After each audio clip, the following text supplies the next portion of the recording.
velocidade. A velocidade está relacionada a uma medida da rapidez de um corpo, ou seja, quanto que esse corpo movimenta, desloca de um ponto a outro por unidade de tempo. Isso permite a gente ter uma ideia do quão rápido esse corpo está. Por exemplo, imagina uma pessoa que sai de Belo Horizonte e vai para Igarapé, só que a pé, e uma pessoa que sai de Belo Horizonte e vai para Igarapé de ônibus. As duas pessoas vão andar o mesmo percurso, a mesma quantidade de espaço, porém em tempos diferentes. Uma vai demorar mais para chegar no destino. Essa que vai demorar mais, então ela está mais devagar. Sobre velocidade instantânea. Velocidade instantânea é aquela velocidade naquele instante específico. Por exemplo, quando a pessoa olha a velocidade que ela está no automóvel pelo velocímetro que fica no painel, supondo 60 km por hora, aquela é a velocidade naquele instante. Obviamente, essa velocidade vai variando durante o tempo. Agora vamos supor que uma pessoa esteja a 120 km por hora. É uma velocidade interessante porque no Brasil o máximo permitido nas rodovias é 110 km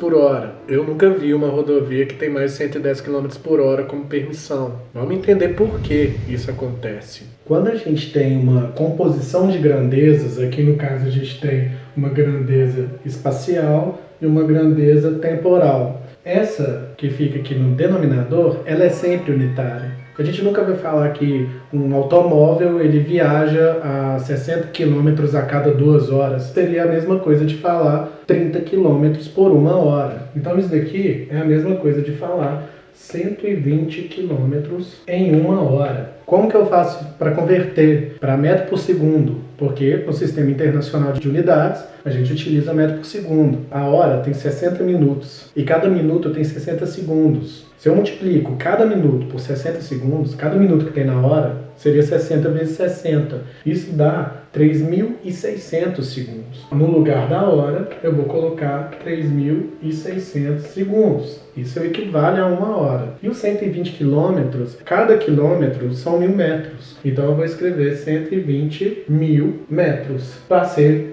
para metro por segundo. Só que tem um problema. Aqui não está unitário. Eu preciso estar metro por segundo. Não 120.000 metros por 3.600 segundos. Isso não dá uma ideia do que está acontecendo. Então, como que eu vou fazer? Eu vou cortar esses dois zeros. Aqui eu já vi que dá para dividir por 12. Então, eu vou cortar aqui 36 por 12 dá 3. E o 12 por 12 dá 1. Colocando esses dois zeros, 100 dividido por 3 metros por segundo. Então, eu vou pegar o 100 e fazer do jeito clássico mesmo, da divisão. 10 dividido por 3, 3. 3 vezes 3, 9. 10 menos 9, 1. Abaixo próximo. 10 dividido por 3, 3. 3 vezes 3, 9. 10 menos 9, 1. Não tem nada para baixar, vírgula e 0. 10 dividido por 3, eu vou continuar. Sobra 1. Aqui, como já tem a vírgula, eu não vou colocar 0. Vou colocar um 0 no resto para fazer a divisão. E isso daqui vai ficar eternamente, e sempre com o resto. 120 km por hora é a mesma coisa que 33,3 metros por segundo.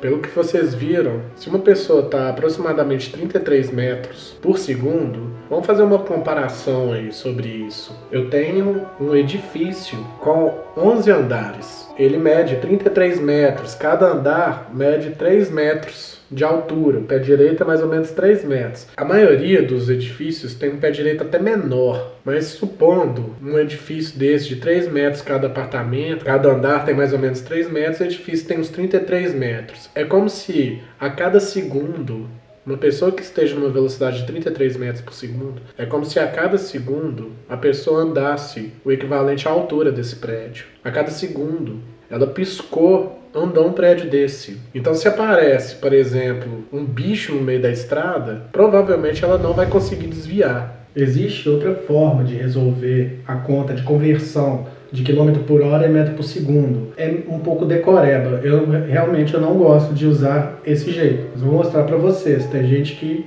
já decora isso e usa na calculadora, nas aulas de física. Lembrando que numa prova não é possível a utilização da calculadora. Imagina que em 1 hora, em cada segundo dessa hora, um corpo ele ande 1 metro a cada segundo. Então, passou o primeiro segundo, andou 1 metro. Segundo, mais 1 metro. Então, ele está numa velocidade de 1 metro a cada 1 segundo. Ou seja, 1 metro por segundo. Aqui está unitário. Se ele continuar durante 1 hora com essa velocidade, ele vai ter andado 3.600 metros, porque ele fez 1 metro a cada segundo da hora, e 1 hora tem 3.600 segundos, em 1 hora. 3.600 metros, lembrando que 1 quilômetro é a mesma coisa que 1.000 metros. Então 3.600 metros é a mesma coisa que 3,6 quilômetros, e ele andou em 1 hora. 1 metro por segundo é a mesma coisa que 3,6 quilômetros por hora. Se a cada metro por segundo é a mesma coisa que 3,6 km por hora, repara que de 1 para 3,6 eu multipliquei por 3,6. Ou seja, se eu tenho um valor em metro por segundo e quero passar para quilômetro por hora, basta eu multiplicar por 3,6. Então vamos colocar essa regrinha aqui, de metro por segundo para quilômetro por hora. Eu vou multiplicar por 3,6. Repara, eu saí de um valor menor para um valor maior. Se eu quero fazer o contrário, eu tenho um valor em quilômetro por hora e quero passar para metro por segundo, é só fazer a operação contrária da multiplicação. No caso, é a divisão. Então, eu vou dividir por 3,6. Como o carro está constantemente variando a sua velocidade, para o entendimento da rapidez que um veículo, um corpo, varia a sua posição durante um tempo, a gente pode utilizar o conceito de velocidade média. Supondo o mesmo exemplo das cidades de Belo Horizonte e Igarapé e as variações. A gente sabe então que se a gente vai de BH para Igarapé, vai ser mais 40 km. Se a gente sai de Igarapé e vai para BH, vai ser menos 40 km. Supondo que uma pessoa saiu de Belo Horizonte às 3 horas da tarde e chegou 3 horas e meia da tarde. No total, ela demorou 30 minutos nesse percurso. Só que a gente não utiliza a unidade minuto. A gente utiliza mesmo o segundo. Nesse caso aí, eu vou mostrar a hora porque a gente está trabalhando com hora no distanciamento, para ser quilômetro por hora. Existiu uma variação de tempo também. Só que a variação do tempo, ela nunca vai ser negativa. O tempo só vai para frente. Nesse caso aí, a variação do tempo, como meia hora, eu posso escrever 1 sobre 2 horas, né? Que é meia hora. 1 sobre 2 é a mesma coisa que 0,5. 50% da hora. A velocidade média, você vê lá o velocímetro, quilômetro por hora. Quilômetro é uma distância, hora é tempo.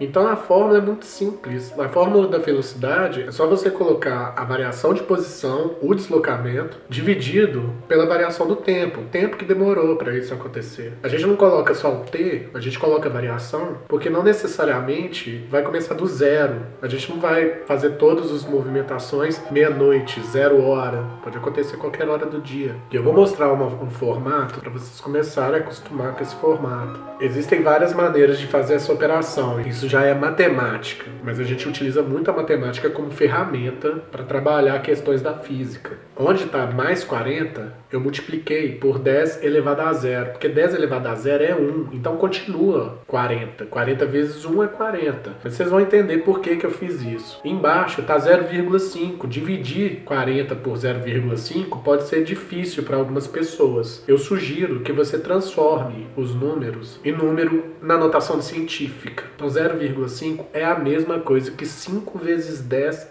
elevado a menos 1. Divisão de bases iguais, você vai manter a base e subtrair o expoente. É uma divisão com multiplicação em cima e multiplicação embaixo. Eu vou pegar o 40 e dividir por 5, que dá 8. E 10 elevado a 0 dividido por 10 elevado a menos 1. A base é igual. Eu mantenho. Subtraio o expoente. 0 menos 1 vai ficar 0 mais 1. Ou seja, 10 elevado a 1, que é 10. 8 vezes 10, 80 km por hora. Acontece, então, a mesma ideia se fosse um movimento no sentido contrário. Saindo de Igarapé e indo para BH. A gente já sabe que a variação é menos 40. 80, supondo que ele saia de BH 3 horas, da mesma forma que o outro saiu 3 horas, esse também saiu 3 horas de Igarapé. E chegou em BH 3h30, ou seja, também gastou 30 minutos. Então a operação vai ser a mesma, só que vai dar menos 80 km por hora. Era nesse ponto que eu queria chegar. Existe velocidade negativa. A velocidade negativa é muito confundida por muitos alunos acreditando que aquilo ali está diminuindo a velocidade. Não é isso. A velocidade negativa está relacionada a um sentido diferente. O sentido que não é progressivo. É o sentido retrógrado. É o sentido que está voltando em relação às demarcações do trajeto. Ele está diminuindo os valores. Ele está decrescendo valores. Então, uma velocidade negativa significa decrescimento de valores. Menos 80 km por hora está relacionado a um vetor. Mas a velocidade é a mesma da outra situação.